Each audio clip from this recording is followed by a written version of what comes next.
Hey, Lisa. Hey, Lee. It's good to see you today. It's good to see you, too. Will you help me with something? Of course. I can't remember what day it is. It's Frontal Lobe Friday.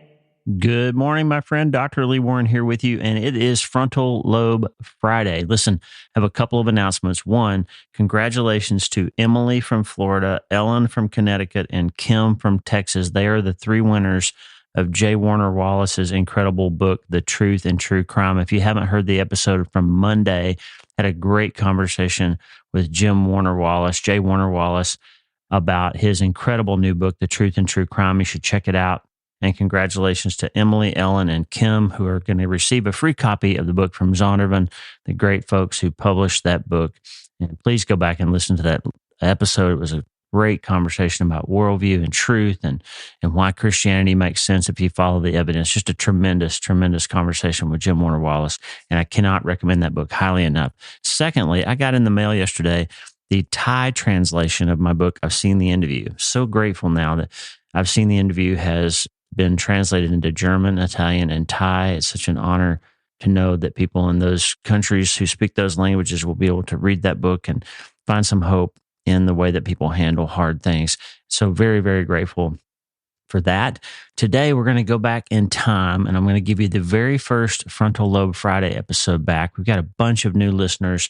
Tara Lee Cobble, Jenny Allen's audiences, and Boskamp's audiences joining us now. We've got a lot of folks, Susie Larson's audiences, and we have a lot of new folks who haven't been here. And I want to tell you, as we're getting into my new book that I'm writing, The Handbook of Self-Brain Surgery, we're going to be talking a lot about neuroanatomy and neuroscience and how they smash together with faith. And I want to get you ready for every Friday. We're doing Frontal Lobe Friday, which is all about selective attention, how we pay attention to things, what we pay attention to, why that matters, and how it has such a huge impact on our quality of life and our ability to become healthier and feel better and be happier and hear God and connect with Him and make a difference in our lives, the lives of those around us and the generations after us. Frontal Lobe Friday is an important part of our week. And I want to give you that first episode back so you can get in mind what's going to happen. And I'm going to move all those episodes out to Spiritual Brain Surgery. So the Spiritual Brain Surgery podcast folks that aren't listening to the main podcast will be able to get those in a row. So if you're looking for an archive of all the Frontal Lobe Friday episodes, I'm going to put them there in the coming weeks.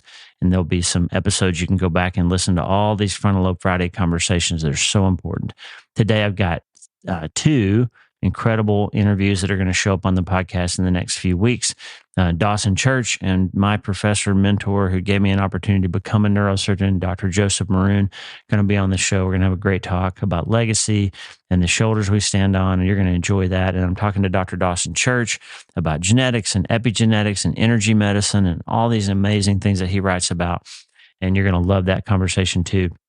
I'm also going to appear today on Leanne Ellington's Outweigh podcast on iHeartRadio. I'll give you links to that, but she's a great follow if you're interested in learning how to think differently about your body and the science of how your body's put together and how your faith and your body and all those things work together to give you a new perspective on your life and honor God with your life. I think Leanne Ellington is a great voice, and she's going to be hosting an episode of Spiritual Brain Surgery for us. We're going to have a series of those episodes that are hosted by other people, so you'll get to hear somebody else's voice and their story and their perspective, and Leanne's going to be the first one to host a Spiritual Brain Surgery episode.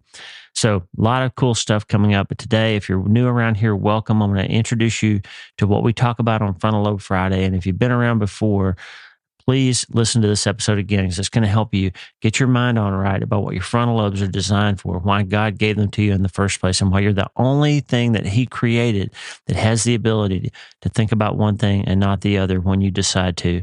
It's going to help you change your mind and change your life. And before we do any of those things, my friend, I have a question for you. Hey, are you ready to change your life?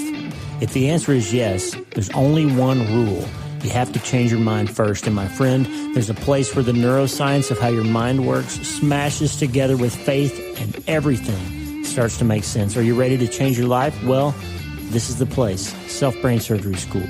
I'm Dr. Lee Warren, and this is where we go deep into how we're wired, take control of our thinking, and find real hope. This is where we learn to become healthier, feel better, and be happier. This is where we leave the past behind and transform our minds. This is where we start today. Are you ready? This is your podcast. This is your place. This is your time, my friend. Let's get after it.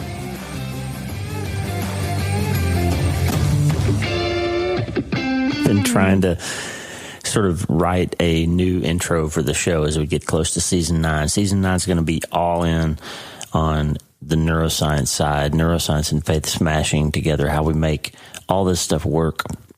This is Dr. Lee Warren. I'm your friendly internet brain surgeon.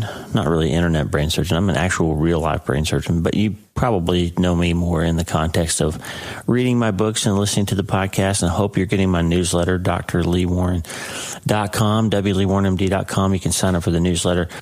But listen, it's Friday, and I'm going to start a new thing today. As we get close to season 9, like I said, we're going to dial in more on the neuroscience, and Friday is going to be sometimes Frontal Lobe Friday. What in the world does that mean, Dr. Warren? Frontal Lobe Friday. Your frontal lobe is probably the pinnacle of God's creative ingenuity. Like, of all the things that he made, the human frontal lobe sets us apart from the animals in numerous ways. But the most important one is you have the gift of something called selective attention. You can choose to think about one thing and not another thing. You can make a conscious decision, friend, when something is stressing you or giving you a hard time or something is not worth your time. You can make a decision to switch and think about something else. No other animal have that. Harvey and Lewis, God rest them. We miss them, by the way, really. It's crazily quiet around here. But Harvey and Lewis, when they got on a raccoon or a coyote or something, they couldn't stop. That's ultimately what led to them, their demise, is they would get engaged with something and they could not switch away. I would have to grab them, drag them, fire a gun, shock them with their collars, do something to change their minds, because they were incapable of changing it on their own. But you are not. You were given this incredible gift of the human frontal lobe.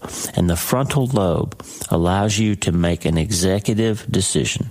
You know, we talk about the way businesses are organized, and most companies, and our hospitals are a good example, have what they call the C-suite, the chief officer's suite, where they'll have this chief executive officer, the chief operating officer, the chief financial officer, chief nursing officer.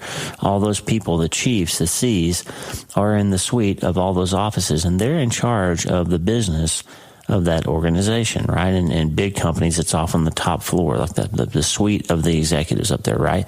So down on the ground in a business, if something's happened, there's a fire in the cafeteria of the hospital, it's a little while before the executives get involved in that. And what's happening on the ground in the cafeteria is that somebody's getting a fire extinguisher and trying to put that fire out and making all kinds of decisions and implementing policies that hopefully had prepared them for handling whatever's going on, that putting that fire out, right?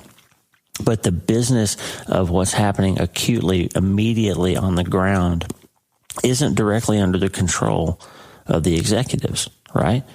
But in a little while, somebody's going to make a phone call or send a text or run down to the CEO's office, and they're going to say, hey, there's a fire in the kitchen. And the CEO is going to send somebody or go himself or herself and go down there and get involved and make sure that the problem is being handled appropriately, that resources don't need to be allocated differently, that decisions and policies and procedures have been followed properly to try to prevent it from happening again. All that kind of stuff the executives get involved in, that ultimately will lead to a better system, hopefully, if they're good executives, right? Ultimately will improve the safety conditions, ultimately reward the heroism of whoever got involved and solved the problem and put the fire out and saved everybody, or, challenge and punish, re-educate, handle the people who didn't do the things properly that led to the trouble, that they will fix the problem and make sure that going forward things are better. Right? That's what you hope your executives do. But the most important thing about that is the executive function takes a little bit of time to get involved. And on the ground, in the early stages of the problem flaring up, other parts of the organization are firing. Well, your brain's wired the exact same way. Your limbic system, particularly the amygdala, all this emotional stuff, that the sympathetic nervous system and the parasympathetic nervous system happen instantly, instinctually, quickly, and they get things like fight or flight, fear, anxiety, stress, trauma responses, all those kinds of things almost ingrained synaptically to happen instantly without you having to think about them. That's the analogy we always talk about. When you put your hand on something hot, you immediately draw it away, which is a whole complex bunch of neurons firing to make your arm pull away before you think to yourself, I need to move my arm, right? You've already gotten yourself out of danger. And the problem with that is that same set of reactions and responses to traumas, real or imagined, or fear, anxieties, real or imagined, happen automatically in other areas of our lives too, and that messes up our relationships and causes us trouble with our kids or our parents or our employers or employees. That those automated responses, right? And I just want you today, here on Frontal Lobe Friday, I want you to realize that your more basal, more instinctual, more ingrained responses aren't always happening in your best interest. And so learning then to get your executive function engaged more quickly is a superpower that will help you become healthier and feel better and be happier in your life. It will help you. Okay, learning to get that executive function happening. And I want to remind you of a quote from the book called Disruptive Thinking by T.D. Jakes that I read. And boy, I would love to have him on the podcast sometime. He is really hard to get a hold of. Bishop T.D. Jakes would be a great interview for the show. But his book, Disruptive Thinking, was incredible to me, and it covered some ground, made me think about a lot of things differently than I have. And I'm not necessarily recommending that you read it. It's a very specific kind of thing, and it's not really in the vein of most of the things we talk about on this podcast. But boy, he said some things that really shook me up in that book. And here's one of them. The older we get, the longer we live, the more we realize that we are born looking like our parents, but we die looking like our decisions. We're born looking like our parents, but we die looking like our decisions. Friend, that is exactly what you need to hear and you need to absorb on Frontal Lobe Friday. You need to get that. You're born looking like your parents, but you die looking like your decisions. If you're dealing with some kind of problem right now, and your go-to reason for why you're dealing with it is, that's just how I am. That's how my parents were. My dad was that way. That's just the way I was raised. If you're saying anything like that, or I'm this way because that thing happened to me when I was 17. I'm behaving this way. I'm drinking this thing. I'm sleeping with that person. I'm doing this thing. I'm not going to church. I'm doing this, and I'm feeling that, and I'm reacting this because of so-and-so that did this thing to me 20 years ago, or my child died, or my husband died, or my wife left me. If that's the answer to why your behavior is what it is, then I would just suggest to you that it's not their fault anymore, because you're making a decision. And you may not be consciously making it, but you are making it. You're making a decision not to change your brain and not to change your life, because you can. You have the absolute power to get your frontal lobes in an executive role to make the changes that are needed to be made to make your organization of your life better than it has been. You can make those decisions. You can make those changes. You may think, no, I can't. I've lost too much. And I want to remind you of Ernest Hemingway in the book, The Old Man and the Sea, which is one of my favorite little books. If you've never read it, you should go read it. It'll take you about 4 hours probably. It's a short little little book. And the story is an old man in a boat out in the ocean. He catches the big fish that he's been trying to catch his whole life, the biggest marlin he's ever seen. He's got it lashed to the side of his boat, and all of a sudden the sharks show up. And they're going to take that fish from him that he's fought so hard for. It's the only thing he's got in his life is his one triumph. He's finally achieved this thing, and they are going to eat it all up, or he's going to die. And he may not even make it back safely to land. And he's struggling because he's out in the boat in the middle of the ocean, in the midst of the struggle with the sharks and the distance and the weather and the lack of food and water and all those things. And he says this: now is no time to think of what you do not have. Think of what you can do with what there is. Now is no time to think of what you do not have. Think of what you can do with what there is. And friend, that's what I'm telling you today here on the inaugural episode of Frontal Lobe Friday. You can stop, and you must, if you want to become healthier and feel better and be happier, you must stop living your life in the echo and shadow of what's happened before and what other people have done before and how you think your genetics are and how you think your parents forced you to live and think and behave in a certain way. And you must stop thinking, I don't have this and I don't have that, and that's why I can't be happy. Or if I could only get to this place or only get that promotion or only achieve this thing, then I would be happy. If you believe that your happiness and your peace of mind and your ability to have a meaningful and purposeful life depends on any external circumstance, person, relationship, achievement, experience, emotion that could be taken from you or has been taken from you, then you will never actually be happy. You will just find yourself in a series of shooting at moving targets that you are never able to hit and wondering why you can't find your way towards being happy. And you will ultimately blame it on somebody else or something else that's happened. But now, my friend, is no time to think of what you do not have. Think of what you can do with what there is. That, my friend, is the way to get your frontal lobe engaged and take over all those basal instincts and teach them new ways to behave. You make new brain cells every day of your life. And those brain cells are looking for a job to do.